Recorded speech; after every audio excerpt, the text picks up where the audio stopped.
Estamos aquí en público con Manuel Blanco Chivite y Pablo Mayoral, dos de los supervivientes de los últimos 4 consejos de guerra de la dictadura y además compañeros de activismo de los que fueron 3 de los 5 fusilados, de los últimos fusilados del franquismo.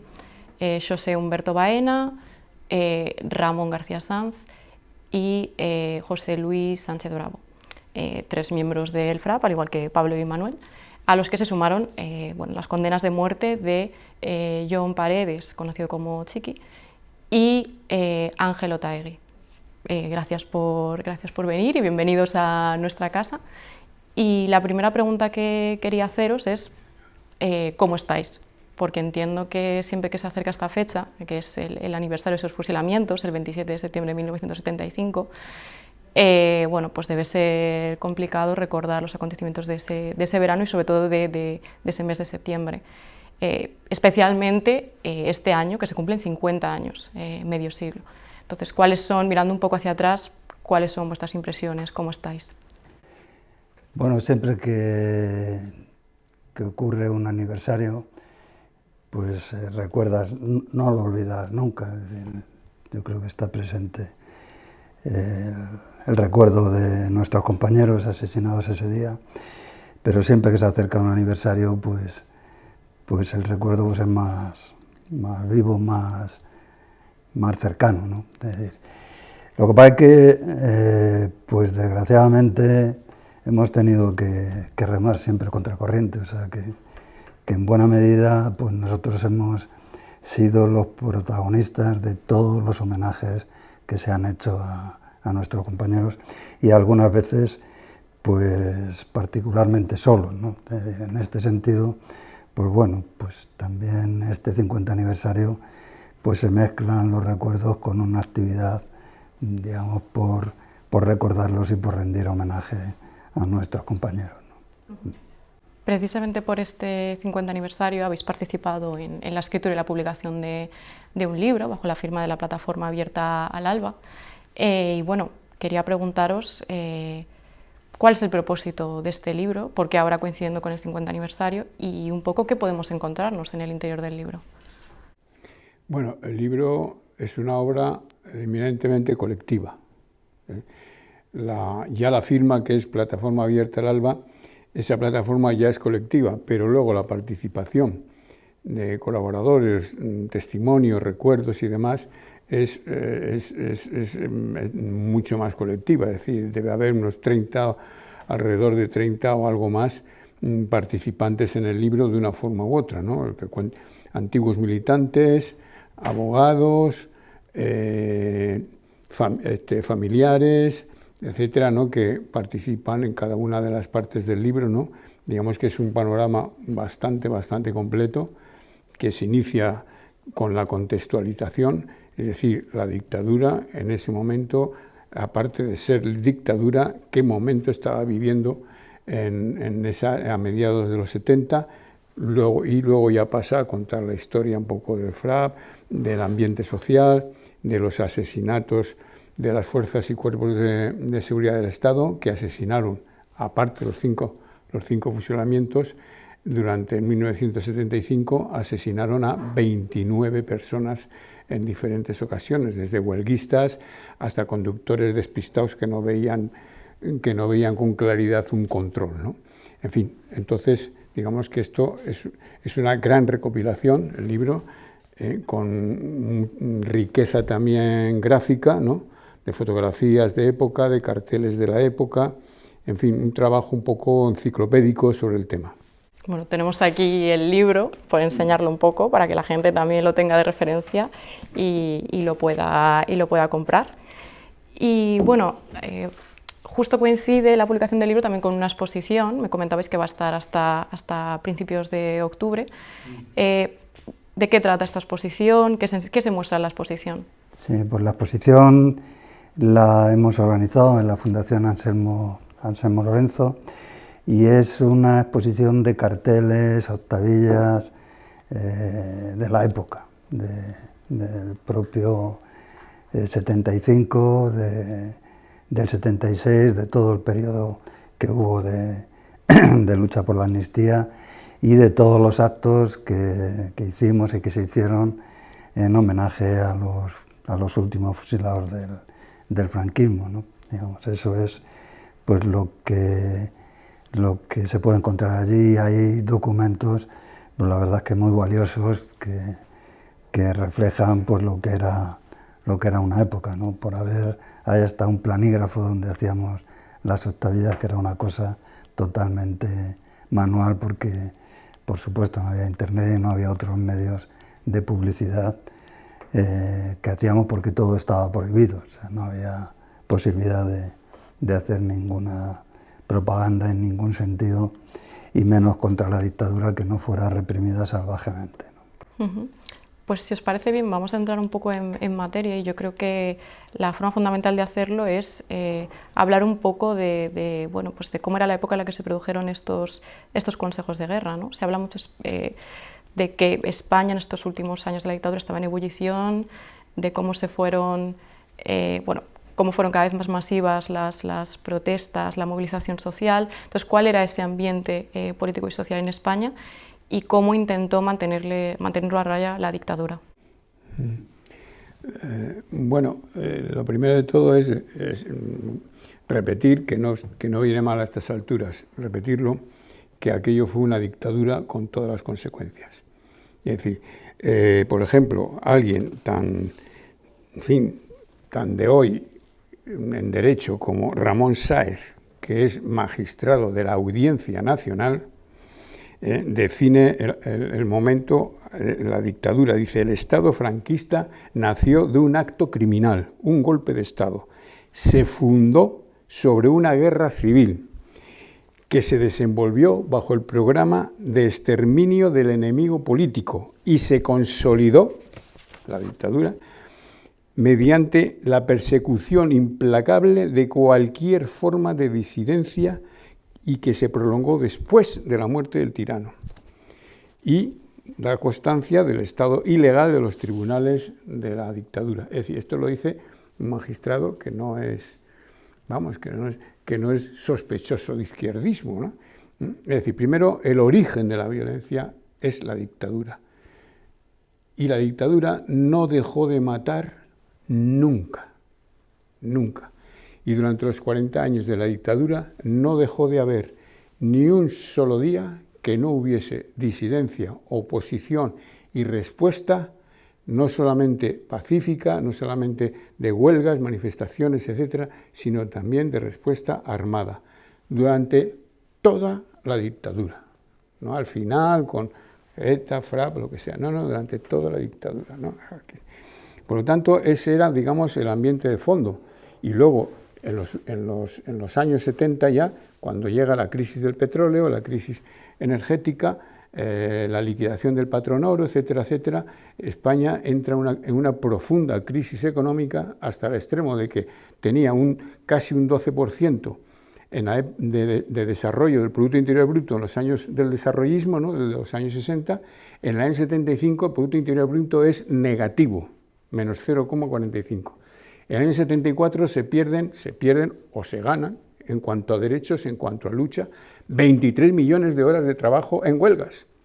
Y como digo yo, bueno, luego entraremos si acaso en algún pequeño detalle más, ¿no?, las víctimas, ¿no? Es decir, la Policía Armada asaltando el taller 4 de SEAT, una compañía a caballo, pegando tiros, con un resultado de un muerto, ¿no?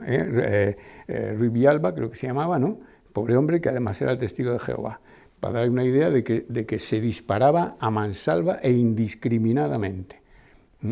Por no hablar de la huelga del Ferrol, en el año 72, donde asesinan a Amador Rey, a Daniel Niebla, hieren de bala a 14 personas y someten al Tribunal de Orden Público a 23.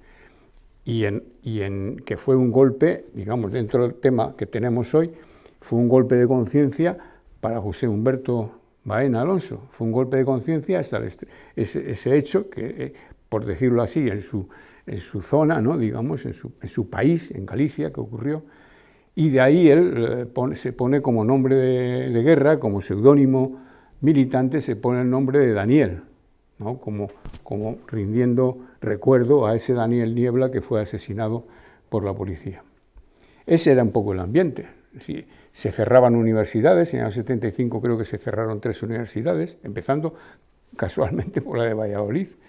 En el estado de excepción, en Bilbao, tuvieron que meter en la Plaza de Toros de Bilbao, metieron a 370 personas. Y la enfermería de la Plaza de Toros se convirtió en una sala de interrogatorios en Bilbao durante el mes de mayo de 1975. Es decir, ese era el ambiente, esa era la cuestión, ¿no? Entonces eso explica un poco, contextualiza, ¿no?, desde el origen de la violencia y la permanencia de la dictadura, es decir, del Estado terrorista, y la multitud de luchas y de respuestas que tuvo, incrementadas en esta última etapa. En este contexto fueron surgiendo a lo largo de la dictadura diferentes organizaciones que nunca dejaron, digamos, de luchar contra la represión del franquismo, y vosotros pertenecíais a una de ellas, al FRAP, el Frente Revolucionario Antifascista y Patriota, al que también pertenecían, como mencionábamos antes, 3 de los fusilados, José Luis Ramón y el al que te referías ahora, José. No sé si para la gente que no conozca, que no sepa bien lo que es el FRAP, podéis explicar un poco cuáles eran sus objetivos, en qué consistía vuestra actividad dentro de él. Bueno, nuestra actividad era fundamentalmente y en resumidas cuentas lo más importante, la lucha contra la dictadura. O sea, que digamos la actividad que nos llevaba a todos los militantes pues siempre era pues hacer pintadas, repartir octavillas contra la propia dictadura.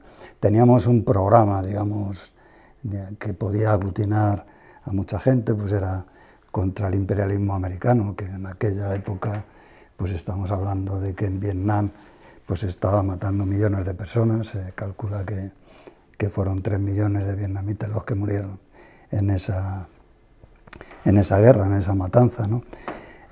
Luego pues hablábamos de la República Popular y Federativa como forma de Estado que aglutinara, digamos, la actividad política de todo el mundo. Luchábamos por el derecho de autodeterminación de las nacionalidades históricas que decíamos por entonces, que nosotros definíamos como Euskadi, Cataluña y Galicia. Luchábamos contra el colonialismo en el Sáhara y éramos solidarios con el Frente Polisario. Luchábamos contra la reforma, por la reforma agraria, contra el latifundismo y demás. Y luchábamos en contra del ejército, ¿no? Pensábamos que era un ejército que había surgido, como ha dicho Manolo, de un golpe de Estado criminal, y abogábamos por la formación de un ejército del pueblo. Digamos, todo esto, pues bueno, luego lo fuimos configurando, pero vamos, era el núcleo central de toda nuestra actividad, ¿no? Pero ya digo, que lo que ahora, digamos, un poco cuesta más entender, ¿no? Es decir, porque todos estos puntos, pues a alguien le pueden parecer pues un poco irreales de conseguir. Es decir, lo que nos animaba casi a nosotros y a muchísima gente, pues era luchar contra la dictadura, era una lucha casi por desesperación. O sea, estábamos desesperados, era una dictadura que te asfixiaba, es decir, que no te permitía absolutamente nada.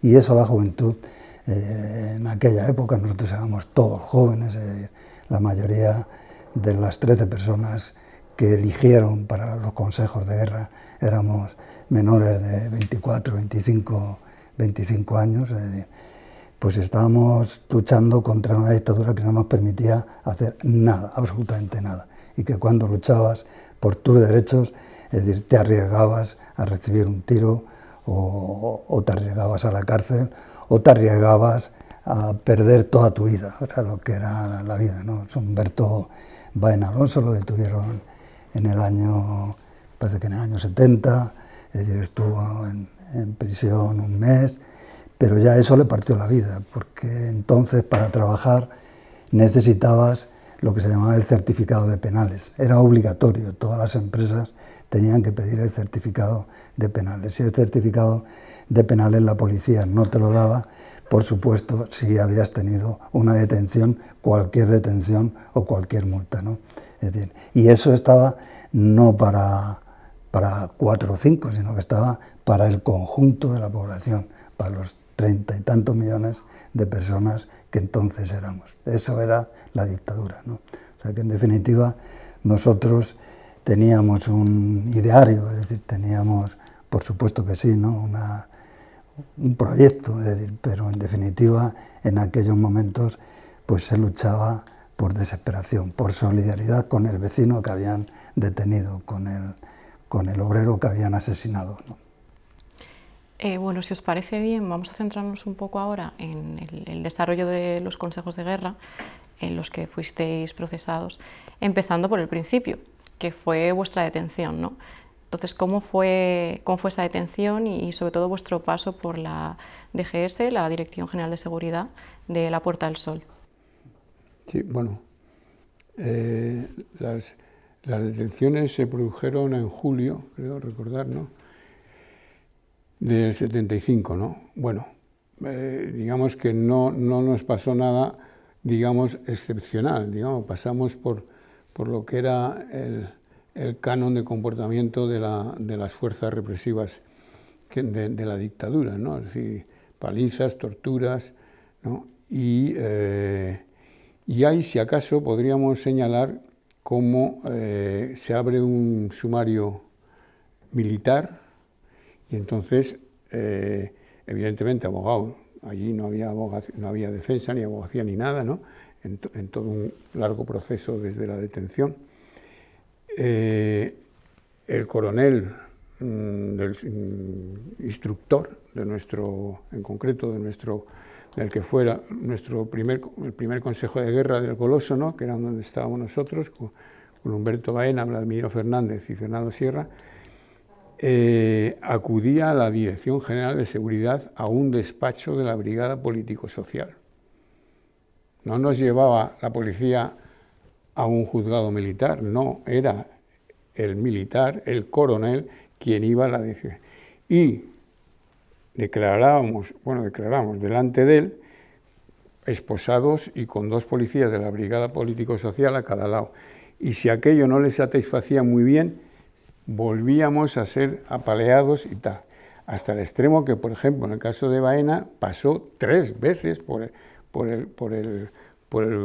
delante del instructor, y hasta el extremo que ya encarcelados en régimen de aislamiento y seguíamos sin derecho a abogado, ¿no?, estuvimos en celdas de aislamiento en una galería subterránea de la cárcel de Carabanchel que se llamaba CPB, celdas de prevención bajas. Se llamaban bajas porque estaban por debajo del nivel de los patios.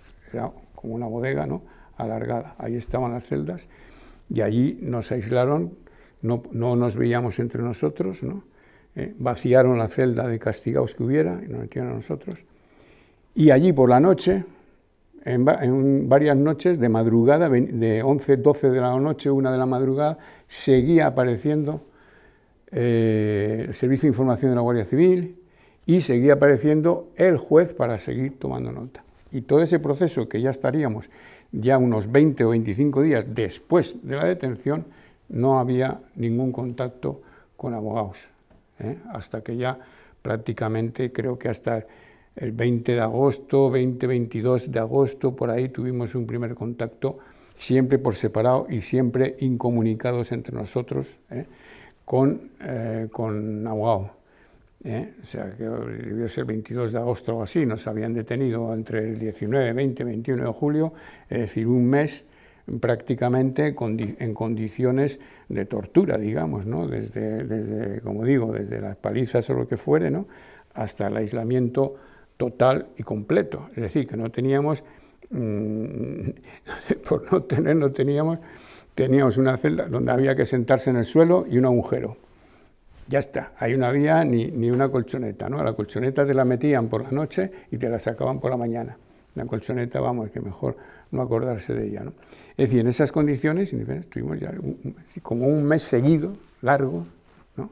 Y ya digo, no decir, no, es que va de la policía al juez y el juez ya de tal. No. Si eso no cuadra, hay que rehacer las declaraciones o recomponerlas hasta que eso cuadre, pues te vuelves, aquello. Bueno, creo que ya hemos conformado, por no decir fabricado, el caso adecuadamente para nuestros objetivos. Vale, entonces, eso yo creo que hay que establecerlo, porque no es sí, la palabra de torturán fue al juez, dijo que sí, dijo que no, dijo que esto sí, que y luego el juez, cuando se le hablaba de las torturas, yo le recuerdo perfectamente, allí en la cárcel de Carabanchel, en una celda de la, de la sección de la galería de servicios, estaba el inscribiente allí y cuando le hablamos de la costura, le estaba hablando, recuerdo que hizo así con la cabeza y miró por el ventanuco, ¿no? Porque efectivamente hacía un sol espléndido, ¿no? Y dije, bueno, ¿esto qué es, no? Tal cual.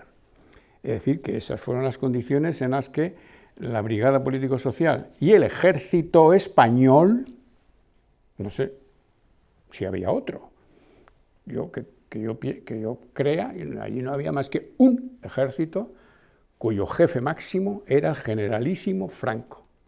Y así le llamaban ellos, generalísimo Franco. La Brigada Político-Social y el Ejército Español conformaron los consejos de guerra, que hoy, afortunadamente, ¿no?, en este último año, en fin, eso es otro tema, ¿no?, se han declarado ilegales e ilegítimos. Algo que ya lo podía haber dicho cualquiera el mismo día de su celebración. Y de hecho lo dijeron. Bueno, quiero hacer una breve pausa aquí para preguntaros directamente, porque creo que es una cuestión en la que es fundamental la voz de las víctimas de torturas y de represión del franquismo. Lo mencionabas ahora, Manuel, que después de vuestro paso por la DGS acabasteis en la cárcel de Carabanchel. Dos lugares, el primero que a día de hoy es la sede de la Presidencia de Madrid, que lleva mucho tiempo las asociaciones memorialistas reivindicando que se consideren lugares de memoria, ¿no? El proyecto que en principio sí que va a aprobar el Gobierno continúa paralizado. Y bueno, pues por conocer vuestra perspectiva en este sentido, porque es importante que se conozca lo que pasó allí y que estos lugares por fin sean reconocidos pues, lugares de memoria. Sí, hablabas un poco de la detención, o sea, aparentemente, digamos, por salvar las épocas, es decir, uno piensa ahora, pues bueno, pues que había una investigación, se hacía Así no funcionaba la policía de la dictadura, o sea, la policía de la dictadura detenía por decenas, detenía por centenas, es decir, aplicaba el terror en la DGS, es decir, y de ahí iba sacando toda la información que podía, por registros que se hacían de madrugada en las casas de cada uno de los que detenían, por lo que llevara encima, es decir, por lo que sacaba de las torturas, o sea, que no es que, dijera, tuviéramos localizado a fulanito, a menganito, o además, ¿no? Es decir, eran redadas masivas, además publicadas en la prensa, o sea, en el periódico ABC, pues salían desarticulado el comando del FRAP y salía la fotografía de 20 personas, fueran o no fueran militantes de esa organización. Y así estuvieron el mes de julio, el mes de agosto y el mes de septiembre, es decir, y se pueden ver en todas las hemerotecas. Así funcionaba la policía. La base de la DGS era la base de la información, pero a base de torturas. Y por ahí pasaron miles de personas. Decir que ese edificio fue históricamente a lo largo de sus 200 años de vida, es decir, dedicado a muchas cosas, es mentir. Es decir, ese edificio fundamentalmente lo que fue es un lugar de tortura para una de las épocas más tristes y más largas de nuestra historia, de la dictadura franquista. Es decir, se puede, digamos, y se debe recordar a quienes se levantaron en armas contra el ejército francés, pero estamos hablando de 1808. la DGS todavía hoy hay mucha gente que recuerdan a familiares que pasaron por allí, que estuvieron por allí. Y todavía hay mucha gente, estoy hablando de miles de personas, que cuando pasamos por allí se estremecen al ver las rejas de las celdas bajas. Es decir, eso es historia. Es decir, y eso es lo que se tiene que contar a los miles y a los millones de turistas que pasan por Madrid. Que hubo Luis Candelas y que hubo no sé quién y que hubo no sé cuántos, pero que ahí es donde se centraba la represión contra los centenares de miles de personas que estaban en contra de una dictadura criminal. Y sobre la cárcel de Carabanchel, que además se llegó a derribar y de la que quedan restos, digamos. Pues eso es lo mismo, la cárcel de Carabanchel, ya solo porque fuera el sitio en donde estuvieron los últimos fusilados del franquismo, porque de allí salieron en un convoy siniestro a ser fusilados, es decir, ya solo por eso, es decir, ya solo porque allí estuvieron Granado y Delgado, ya solo porque allí estuvo Grimao, es decir, debería haber sido conservado como tal, es decir, incluso las propias celdas en donde estuvieron, para verlo físicamente, para decir, aquí es donde estuvieron 15 días esperando a ser asesinados, ¿no? Es decir, o fueron asesinados, porque Granado y Delgado fueron asesinados en esa misma cárcel a garrote vil, ¿no? Entonces, haberlo tirado, es decir, haberlo derruido para que no quedara nada, es decir, es un acto de tratar de tapar, digamos, la historia, pero es un acto vergonzoso contra toda la gente que hizo posible que la dictadura acabara como tal dictadura, con sus métodos, es decir, y que conquistáramos de alguna manera pues algunos o muchos derechos democráticos que hoy puede disfrutar todo el mundo, ¿no? Pues vamos un poco a una de las preguntas centrales de esta entrevista, que es, pasasteis por la DGS, estuvisteis en la cárcel de Carabanchel a la espera de juicio, comentabais que el contacto con los abogados fue tarde y mínimo. ¿Cómo discurrieron esos consejos de guerra? ¿Tuvisteis la posibilidad verdaderamente de defenderos y cómo asumisteis el que fue el veredicto en un primer momento, que fueron esas 11 penas de muerte? Sí, bueno, como eso de la posibilidad de defenderos, supongo que es una broma, ¿no?, que haces, que la aprecio, ¿eh? Bueno, nosotros, el primer consejo de guerra del Goloso fue el 245/75 y se hizo simbólicamente, porque eso no se suele señalar, simbólicamente en la división más importante del ejército de tierra español en ese momento, que era la división acorazada Brunete.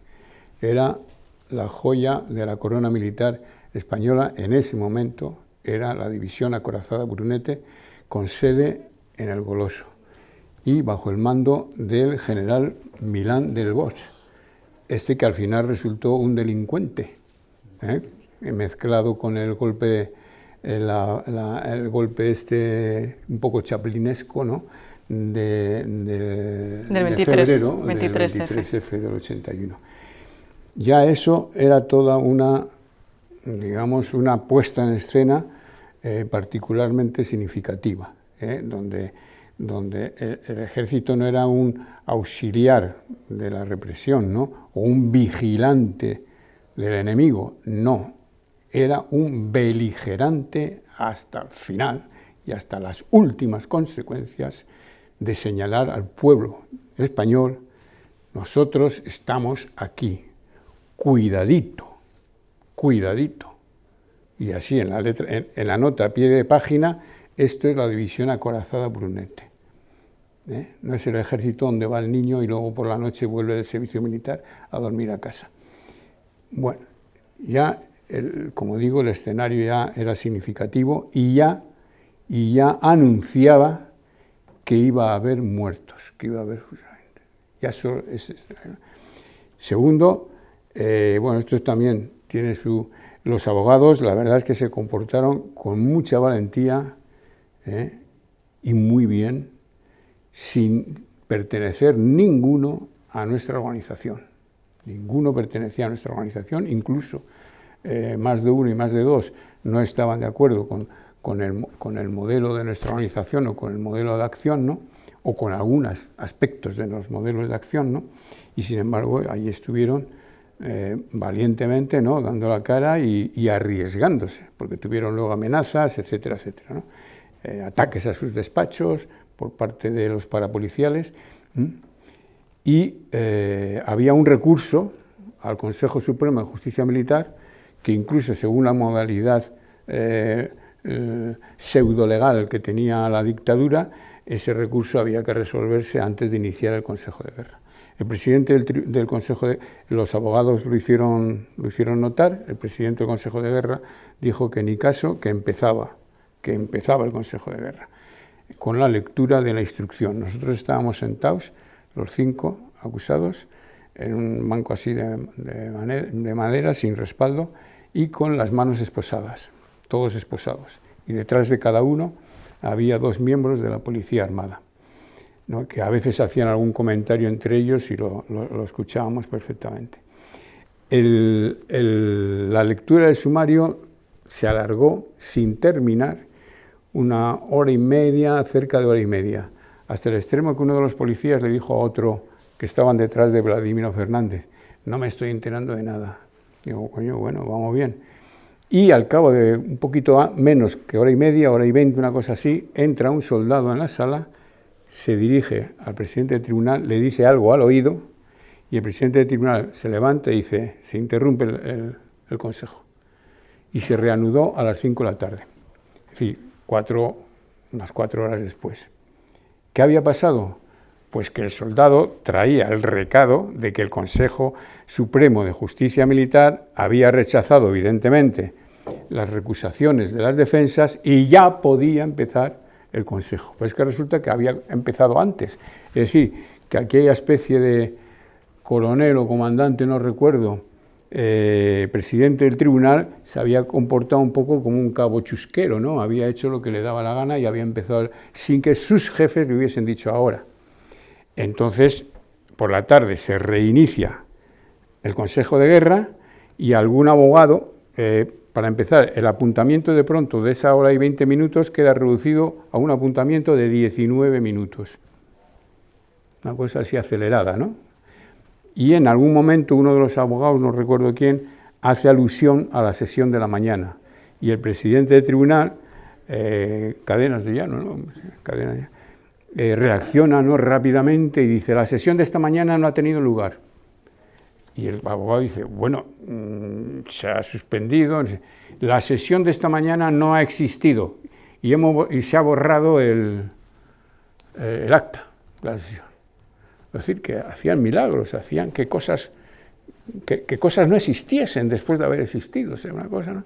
Y efectivamente, así, manu militari, lo que es manu militari, siguió el Consejo de Guerra y punto. En un momento determinado también, que tiene que decir, ya el coronel instructor, Mariano Martín Benavides, había rechazado en 20 minutos, en bloque, todas las pruebas que pedían las defensas, las 5 defensas, que eran bastantes pruebas.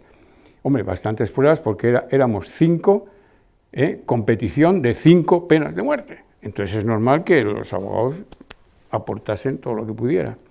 Unas 120 pruebas o no me acuerdo ya cuántas. Todas en 20 minutos estaban en la papelera. Todas. Por lo tanto, los abogados no podían presentar ni alegar nada. Claro. Y entonces se suponía, por lo menos eso constaba, parece ser, en los sumarios de la Brigada Político-Social, que había habido 3 testigos de los hechos, del ataque al policía armado. Y entonces se suponía que eran testigos de la Fiscalía, claro, ¿no? Según. Entonces, claro, los abogados, al ver que no se presenta, que ni siquiera la Fiscalía presenta sus pruebas de balística, de dactiloscopia, de no sé qué, en fin, de lo que fuera, ¿no? De testimonios forenses, nada.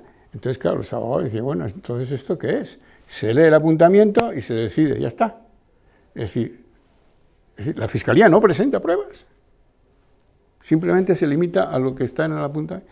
Entonces, claro, los abogados le pidieron al fiscal y le dijeron, bueno, dice, ya que no están inadmitidas todas nuestras pruebas y no podemos presentar los testimonios, los testigos que habíamos propuesto, dice, querríamos interrogar a sus testigos, a los testigos de la Fiscalía Militar.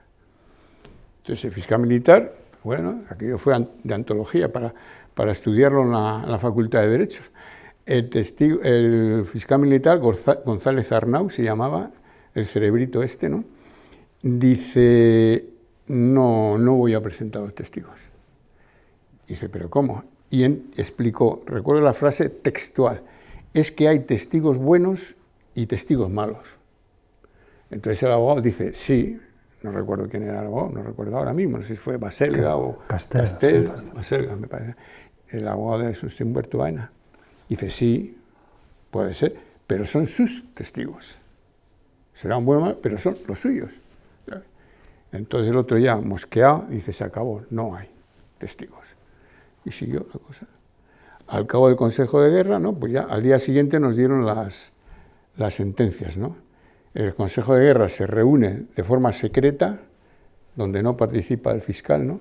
De forma secreta, durante 19 minutos, según la información del ABC, que hemos recogido luego, claro, y decide 3 penas de muerte. Y ese fiscal, González Arnau, no es exactamente un recurso, pero sí alegó una alegación diciendo que deberían de haber sido 5, no 3. Y luego ya, de vuelta a la cárcel, los que estábamos condenados a muerte, volvimos a pasar a un régimen de estricta aislamiento entre el 12 de septiembre por la tarde y el 26 de septiembre por la tarde.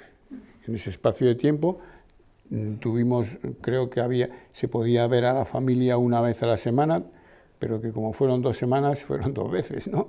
Y no estoy seguro, que no se completaban del todo las 2 semanas, ¿no? Tuvimos ahí en el aislamiento hasta que el día 26, uno por uno y por separado, sin vernos, siempre el aislamiento total, nos fueron comunicando los resultados, entonces nos enteramos del Consejo de Ministros. Bueno, por hacer algunas puntualizaciones, el vuestro, si no me equivoco, fue el segundo de los últimos 4 consejos de guerra que hubo, y en un primer momento, efectivamente, como señalabas, Manuel, hubo 3 penas de muerte, una era la tuya, de hecho. En total, entre los 4 consejos, 11 penas de muerte. 11, sí, se pedían 13 y dictaron 11. Dictaron 11. Efectivamente. Y también, referente a los juicios, se ha hablado mucho, ¿no?, de que se os aplicara como civiles, se os procesara como civiles en un juzgado militar y además tirando de una ley aprobada a posteriori, que se aplicó retroactivamente, en principio contra la actividad terrorista, ¿no? No. En el primer Consejo de Guerra, a nosotros, en el 245/75, no se aplicó el decreto antiterrorista, nos aplicaron el Código de Justicia Militar por agresión a fuerza armada. Es decir, en nuestra sentencia, por ejemplo, no aparece la palabra ni terrorismo ni terrorista, no aparece ni siquiera la palabra, solo es Consejo de Guerra Militar por agresión a fuerza armada. Casualmente, no a fuerza desarmada, a fuerza armada. Y entonces es el Código de Justicia Militar del año 45, creo que era, ¿no? Y se nos aplica a civiles, pero es que a civiles se está aplicando el Código de Justicia Militar mediante consejos de guerra, pues en el año 74, en el 73, en el de Puig-Antich, en el de Wezer, también le dieron, en los que se celebraron en Zaragoza en el año 73, en los que celebraron en el 69 en Burgos con militantes del País Vasco. Es decir, eso no paraba y se estaba aplicando a civiles. No fue un caso nuestro, insisto en eso. Nosotros no fuimos un caso excepcional, nosotros fuimos una muestra más, un reflejo más de lo que era realmente la dictadura. Ni más ni menos, la dictadura es eso. Claro, si no, ¿de qué íbamos a estar luchando? Claro, efectivamente. Sí, pero para ver el nivel al que llegaba este intento de autojustificarse de manera completamente fraudulenta, digamos, que sí que en alguno de estos consejos se llegó a aplicar esta... Sí, en el segundo Consejo de Guerra sí que se aplicó, porque fue el Consejo 1/75, fue el primero que se hacía con esa ley, se aplicó esa ley, se aplicó efectivamente con carácter retroactivo, porque los hechos juzgados habían sido antes de la publicación de esa ley, cosa que es totalmente incongruente, ¿no?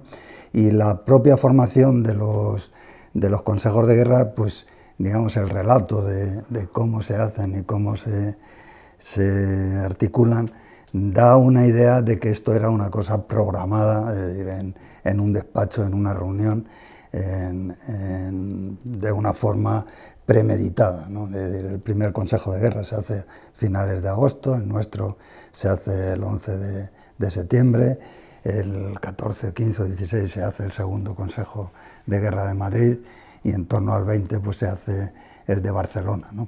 Y digamos un poco pues se eligen, es decir, localizaciones, se eligen hasta las propias sentencias que se tienen que hacer, 2 aquí, 3 allí, 5 en el otro lado, 1 en otro sitio, y luego pues se van eligiendo, ¿no? Es decir, bueno, pues de estas 11, ¿a quién? Es decir, pues a las mujeres no, porque porque una puede estar embarazada, porque había 2 mujeres, es decir, bueno, pues se van... mujeres, sí.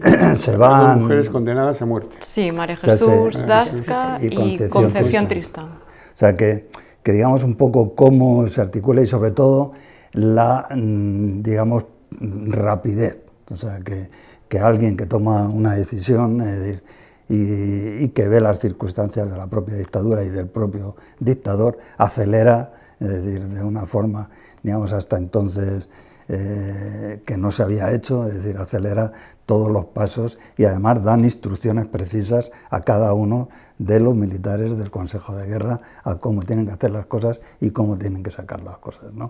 Es decir, que en este sentido pues está todo programado, ¿no? Casi se podría ir, digamos, recogiendo la cronología de los hechos.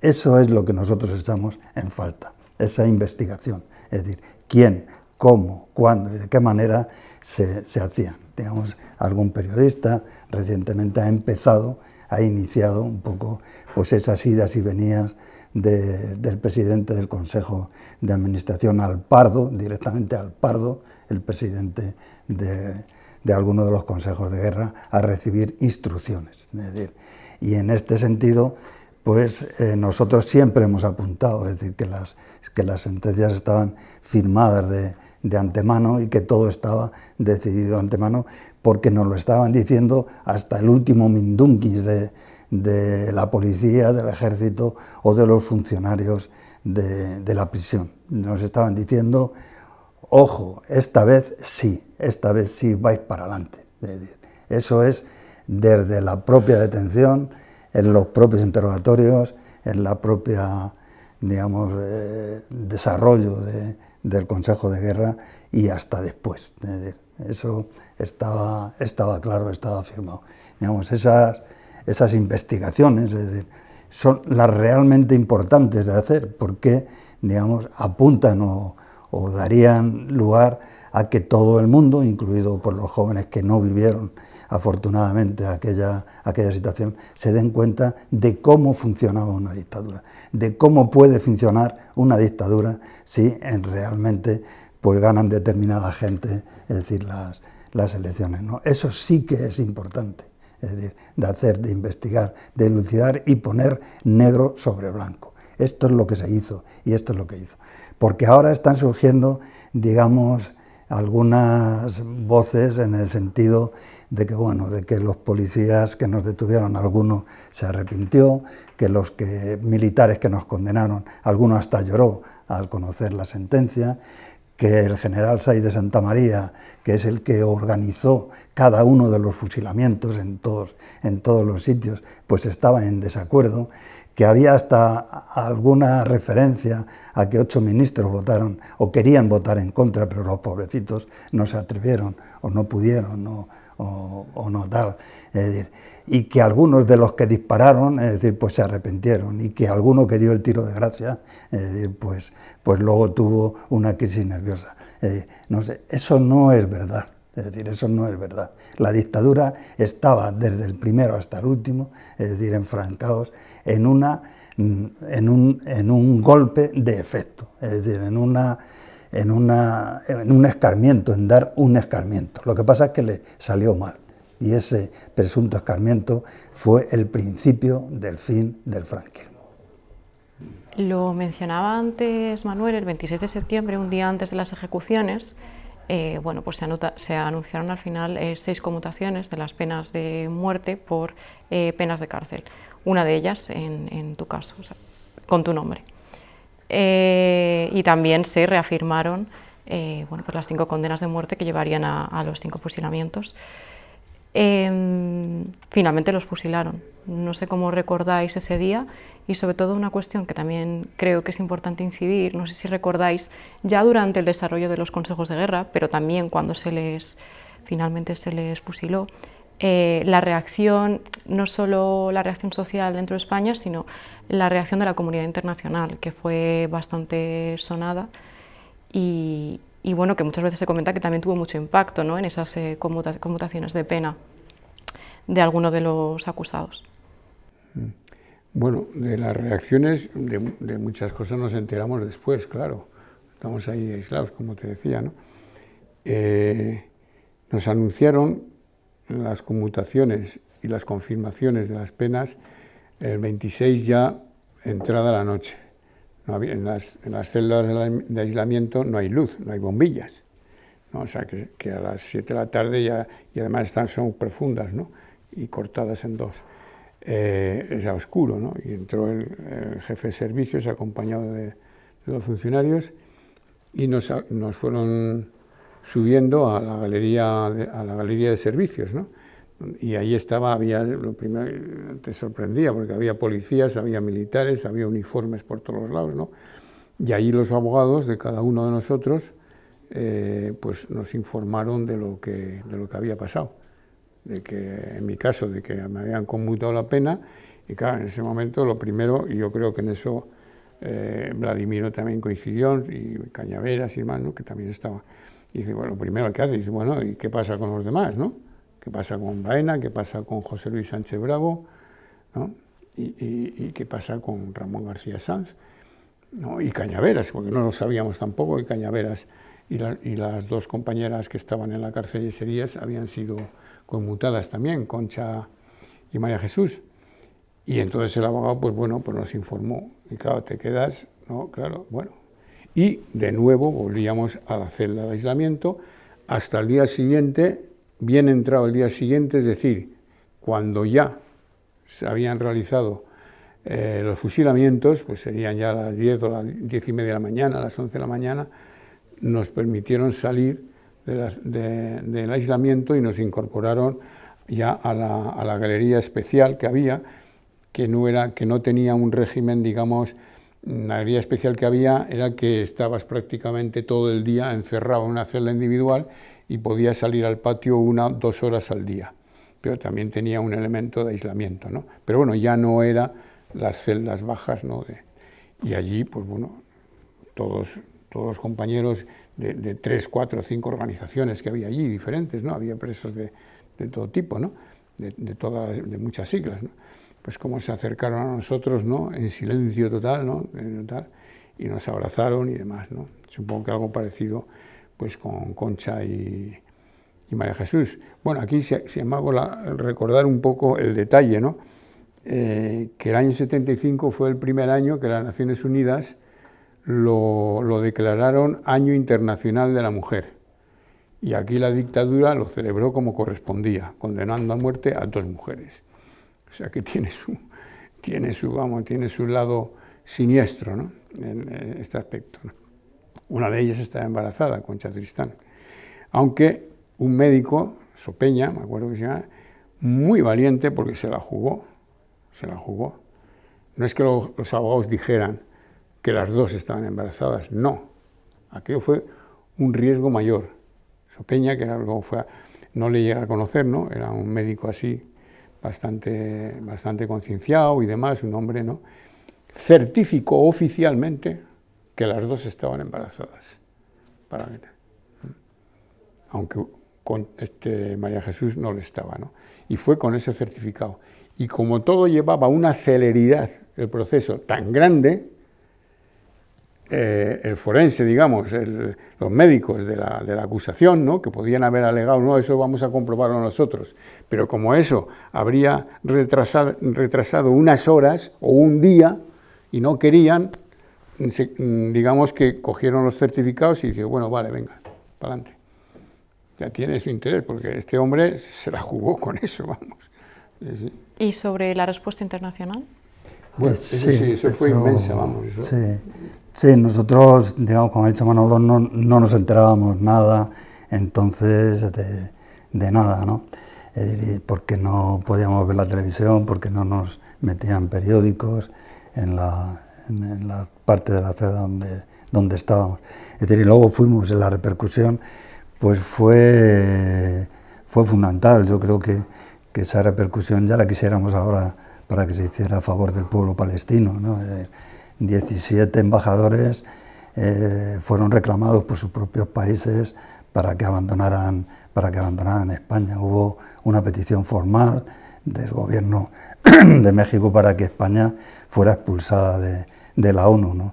La Comisión Europea, entonces la Comunidad Económica Europea, que estaba en negociaciones con la propia dictadura, rompió esas negociaciones, ¿no? Y hubo manifestaciones en todas las capitales importantes de Europa, Londres, París, Roma, los países escandinavos, los Países Bajos. En todos los sitios hubo unas manifestaciones. En París fueron de las más grandes que había habido en mucho tiempo, ¿no? Muchos sindicatos hicieron horas de paro, minutos de silencios, previamente en contra de las sentencias y después como repulsa de las sentencias. Fue tal el movimiento que hubo en contra de la dictadura que la propia dictadura, es decir, tuvo que hacer pues un aquelarre, ¿no? Fascista en la Plaza de Oriente, ¿no? En la Plaza de Oriente, que caben no más de 50.000 personas, pero la llenaron de gentuza falangista, reclamando brazo en alto, reclamando mano dura, es decir, y festejando pues las 5 ejecuciones. Sí, las ejecuciones fueron el 27 de septiembre, este acto fue el 1 de octubre. Ahí es donde Franco dio su último discurso y además hizo referencia al lío que se ha armado, con su clarividencia, ¿no? Habló del lío que se ha armado en el mundo entero, ¿no? O sea que la repercusión fue enorme, y fue capital porque le dio pues una puntilla al régimen, ¿no?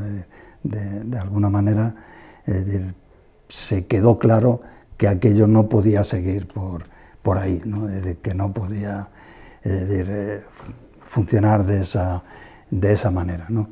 De hecho, fue tal la repercusión que llegó a pronunciarse el Papa entonces, Pablo VI, para que entendamos un poco hasta dónde llegó, ¿no? Sí. Por 4 veces parece que llamó al dictador y el dictador no se puso porque había dado instrucciones de que esto era así, se tenía que hacer así y punto, ya está. Y por dejar constancia de un apunte que comentábamos antes, pero para que quede claro, se ha conseguido ya la nulidad de los consejos y de las sentencias de 2 de los fusilados en vuestro consejo de guerra, de 2 compañeros de vuestra organización, de Sánchez Bravo y de Baena. De Sánchez Bravo en octubre del 24, de Baena este julio del 25. Eso ha sido también, yo creo que eso ha sido producto, primero, de un determinado ambiente social en cuanto a la memoria histórica. Hay un componente ya hoy, desde hace ya bastante tiempo, un componente de un movimiento social por la memoria histórica con infinidad de asociaciones nacionales, asociaciones regionales, de autonomías, de ciudades, hasta de pueblos, ¿no? Hay un tejido ahí que se ha ido conformando, ¿no? De reclamación, ¿no? verdad, justicia, reparación y demás, ¿no? Y luego eso como fondo general, ¿no? en el Estado. Y luego la acción directa, permanente, empeñada y muy dura, ¿no? La verdad, muy sufrida, desde luego, ¿no? De las familias, ¿no? Hubo primero, como se sabe, un reconocimiento por parte del gobierno vasco, Txiki y Otaegi, ¿no? Como víctimas de la violencia del Estado. Y ahora en función de la última ley de memoria histórica, ¿no? En julio, el 24 de julio, ¿no? Me parece, no, perdón, en octubre, el 4 de octubre del 2024, hubo un reconocimiento, después de la petición de toda una serie bastante voluminosa de documentación, ¿no? Desde, yo qué sé, desde el libro de familia hasta la sentencia, ¿no? Que además tenemos la carta que recibió Victoria Sánchez Bravo del gobierno, ¿no? Diciendo que tenía 15 días o 10 días para presentar toda esa documentación y si no, su alegación sería rechazada, ¿no? Afortunadamente, una parte de la documentación ella ya la tenía, claro, porque venía peleando sobre el asunto desde hacía muchísimo tiempo, pudo presentarla y el 24 de octubre, ¿no? No, perdón, el 4 de octubre creo que fue, ¿no? Recibió el documento oficial que declaraba ilegal e ilegítimo el Consejo de Guerra en el que había sido condenado José Luis Sánchez Bravo, y una reivindicación, una reparación, un reconocimiento y reparación a José Luis Sánchez Bravo, ¿no? como víctima, ¿no? de un abuso, etcétera, ¿no? Y está firmado pues por el ministro correspondiente, el ministro de Territorial y de Ángel Víctor Torres. Y de Memoria Histórica, Ángel Víctor Torres, sí. Tapia, ¿no? Víctor Tapia o algo así, ¿no? Víctor Torres. Víctor Torres, perdón, Víctor Torres. Sí, y luego, posteriormente, casi un año después, ¿no? Porque también tuvo alguna dificultad con el papeleo, ¿no? Flor Baena, la hermana de José Humberto Baena, ¿no? Tuvo alguna pequeña retraso, alguna pequeña dificultad con el papeleo, ¿no? Ya una vez que cumplimentó las formalidades, ¿no? Pues en julio, el 24 de julio, se firmó un documento semejante al anterior, ¿no? Respecto a José Humberto Baena Alonso, que ya lo recibió ya entrado agosto. Entonces, dentro, digamos, de todo este panorama, ¿no? de olvido, de transformar en los papeles la historia real, ¿no? Pues, hombre, ha sido un pequeño éxito, ¿no? Dos excelentes noticias, ¿no? Tanto para las familias como para el resto de los implicados, como para todo el movimiento por la memoria histórica, ¿no? Ahora permanece, como decía Pablo, lo que se llama la impunidad. Es decir, dentro del movimiento de memoria histórica se suele decir verdad, justicia, reparación, y de una forma un tanto angelical, ¿no?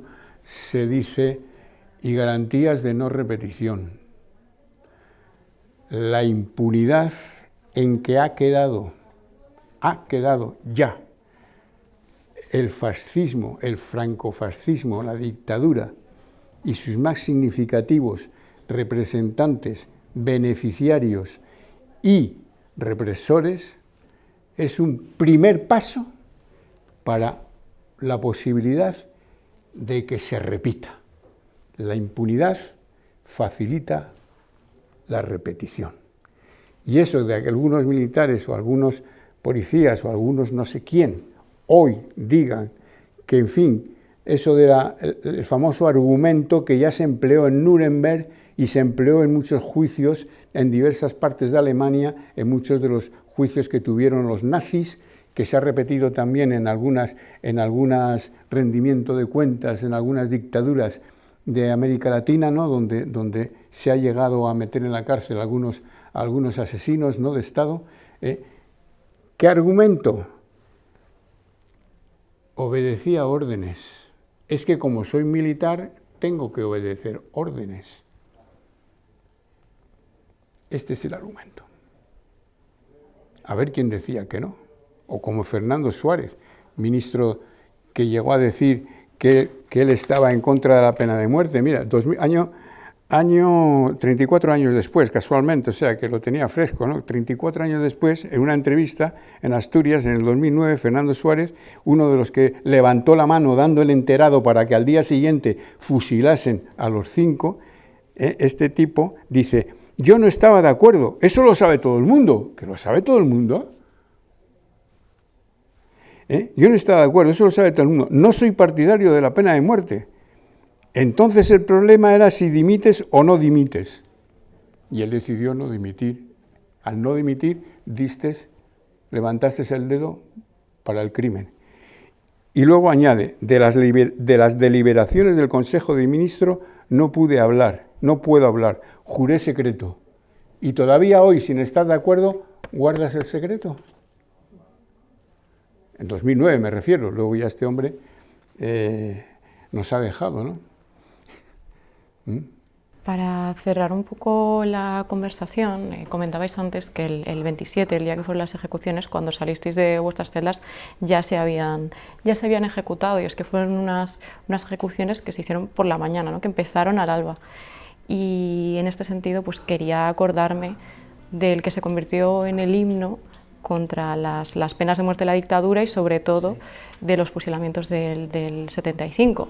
Y me voy a leer aquí un momento el estribillo, que es al final la parte, bueno, toda la canción en sí es simbólica, pero la que se suele repetir. Presiento que tras la noche vendrá la noche más larga, quiero que no me abandones, amor mío, al alba. ¿Qué sentís al escuchar esta canción, estos versos? Sí, la verdad, primero que no lo dije antes y si lo recuerdo ahora, es decir, Serrat dijo en México que estaba en contra de las ejecuciones. Es decir, la reacción del régimen fue prohibir cualquier canción de Serrat, es decir, cualquier referencia a Serrat en todas las emisoras del país. Pero no solo las emisoras oficiales, sino en todas, en las públicas, en las privadas y demás. Es decir, no se podía escuchar ninguna canción de Serrat porque había manifestado su pesar por los fusilamientos, ¿no? Entonces, en ese ambiente, es decir, escuchar